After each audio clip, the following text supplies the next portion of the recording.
Hi everyone, and welcome to Tuesday's Tips with Kimberbell. My name is Laurie, and I'm excited to share with you today how you would quilt your mini quilts. I don't know how many of you have seen, but in our Bella box we have this collection of mini quilts, and we've had a few people ask how to put those together. Well, we also have a mini quilt in our Make Yourself at Home collection, and this is our embellishment kit for the Make Yourself at Home, and it also comes with a mini quilt as well as some small mini pillows. So this is great. You can see right up here this cute mini quilt and where it hangs. It's part of the embellishments for the Make Yourself at Home quilt. So if you really enjoyed the Bella box, you would probably really enjoy the Make Yourself at Home collection as well. And you can just find those at your favorite quilt shop. So to get started with today, I've already taken one of these panels that it comes with, and I've cut it apart. And I've chosen which one I wanted to make. So the Bella box does come with one, I'm going to slide this over, it comes with one backing piece, but there are 6 quilts to choose from. So the great part about that is if you want to make all of these mini quilts and make more of the wall hanging, you certainly can. You just need to get some more back pieces and some more, it would be the flexible foam interfacing.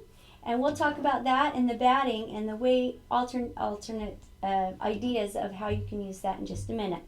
But to start with, I'm going to take my piece that I want to, or my mini quilt that I want to quilt, and I've chosen a different back because I already used the back that came in the kit for a different one.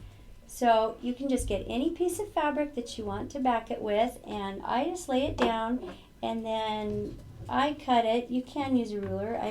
It's not really necessary because we're actually going to be stitching around that. But I cut the back the same size as the front. And that's the first thing I do. And there's a reason why I like to do that. And you'll see the reason why in a minute. But as you notice, these quilts are different sizes. It's probably easier to see right here that they're all different sizes in the length, and so it's important that the back is the same as the front. Alright, so now that I have it the same, the next thing that I like to do, I've had a few people ask, well, how do you know where you want to quilt it? And it's really tricky to just throw it under a sewing machine and just start sewing. So I like to just take like a friction pin, and I kind of look at it and say, oh, you know what, I'd like to quilt there and quilt there.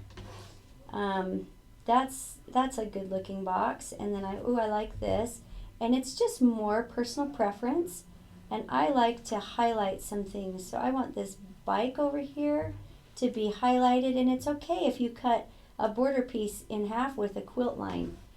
Look how cute that makes the bike.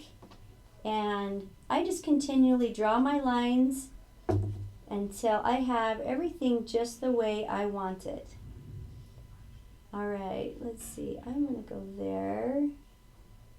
And basically you're just making some boxes or highlighting around these different quilt squares. So I'm going to do that as a box. I like that. Oh, and these cute seagulls at the bottom, I'm going to leave those in a box. But I want to add, just for interest, I'm going to add a little extra line there, and I'm going to keep my umbrellas together there. And so that's how I go about marking my mini quilt so that I know where I want to quilt it. Then I'm going to take my flexible foam and I put it right together.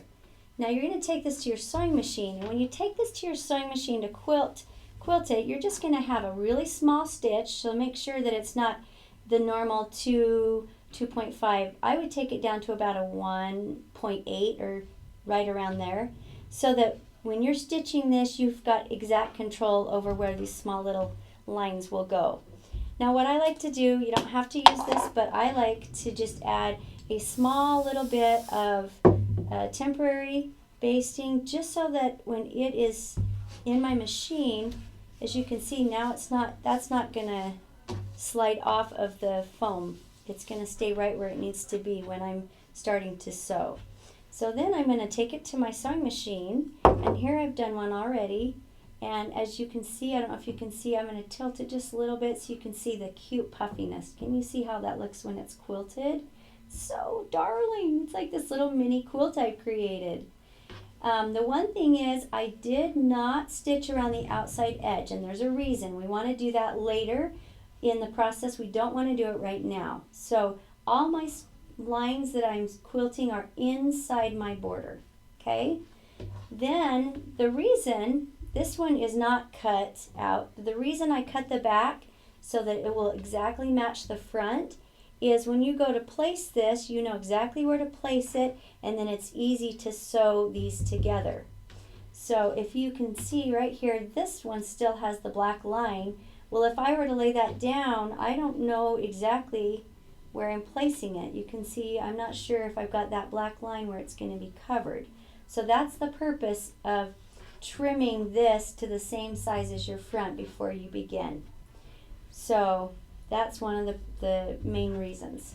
All right, so this one I've already quilted. You can see the quilting on the back, and I've already placed. Now when you place your back, if you notice, I did it right side down, and this is something you're going to flip right side out. So I drew 2 lines, and that's my start and that's my stop, and that way I can stitch around the outside edge, and I hug the edge, you know, a scant 1/4 of an inch. I wouldn't take a full 1/4 of an inch because these are already really small, cute little quilts. So just a scant 1/4 inch seam all the way around from start to stop. And make sure you tack it pretty good there so that when you flip this, it's not going to come undone. And then I simply flip my quilt inside out. And for those of you, you probably are already figuring out why I didn't quilt that last border. Because what we're going to do is once you've flipped this right side out, and make sure you get those corners out nice and square, then you're going to whip stitch this bottom shut so that there's no raw edge down there. You're going to whip stitch that shut, and as you can see, can you kind of see how it puffs up a little bit? So that's why we saved this last border after you flipped it with the back, because then when you stitch this last border, it just tacks it all down in place, and it still looks so cute, and it makes it nice and puffy, and it looks like you've quilted your own little tiny mini quilt. The reason I only like to do it once is it's really hard to follow that line a second time and get it exact. And that's how I do it. And you can still see my pink markings. That's what the lines that I followed when I was doing my quilting. Now, if you have run out of you've used your flexible foam on one of them and you're making another one, and you can't find any more flexible foam, you can use 2 layers of batting. I would highly recommend 2 layers. One is kind of just a little too flimsy because we want the quilt to hang really nicely across on our quilt or our wall hanging, depending on which one we made. So you can also use 2 layers of the batting. Now the batting I like, it's 100% cotton and it's low loft. So make sure you get the low loft 100% cotton if you're going to do it that way. So I do want to point out that these are exclusive to the Bella Box. So you can't get these anywhere but the Bella Box. However, the Make Yourself at Home does have the 1 mini quilt. So if you want to make yourself at home and have another mini quilt or the cute mini pillows, they are just as fun to make, and they're made the exact same way. This does come with the flexible foam as well for the inside of that. And I just wanted to see if we have any questions out there. We do. What is the name of the pin that you use to mark the lines? Oh, that's a great question. It's called a friction pin. So these come off. I wish I had an iron in here I could show you. You just add a little bit of heat and the lines disappear within a second, less than a second. You can use a water, if you already have a water-soluble marking pin, you can use that. But then you do need to get your quilt wet and let it dry, which that's just fine too. But I do like these because they're so fast. Especially the good part, let's say I'm drawing a line and I'm like, ooh, I really don't like that. It's easy to just add a little bit of heat, it erases, and you can start drawing your lines again. Or just erase just the part that you wanted to start over on. because I did that a couple times too. Perfect. Can you remind everyone where they can get these quilts? Yes, it's your favorite quilt shop. So the Make Yourself at Home quilt, this is the embellishment kit, and it does come in a sewing and embroidery version, both. And you can get those at your favorite quilt shop, as well as the Bella Box. We'll have a link for the Bella Box, right? Okay, thank you. All right. Do we have any other questions? That's it. All right. Thank you so much for joining us today, and have so much fun stitching. Bye-bye.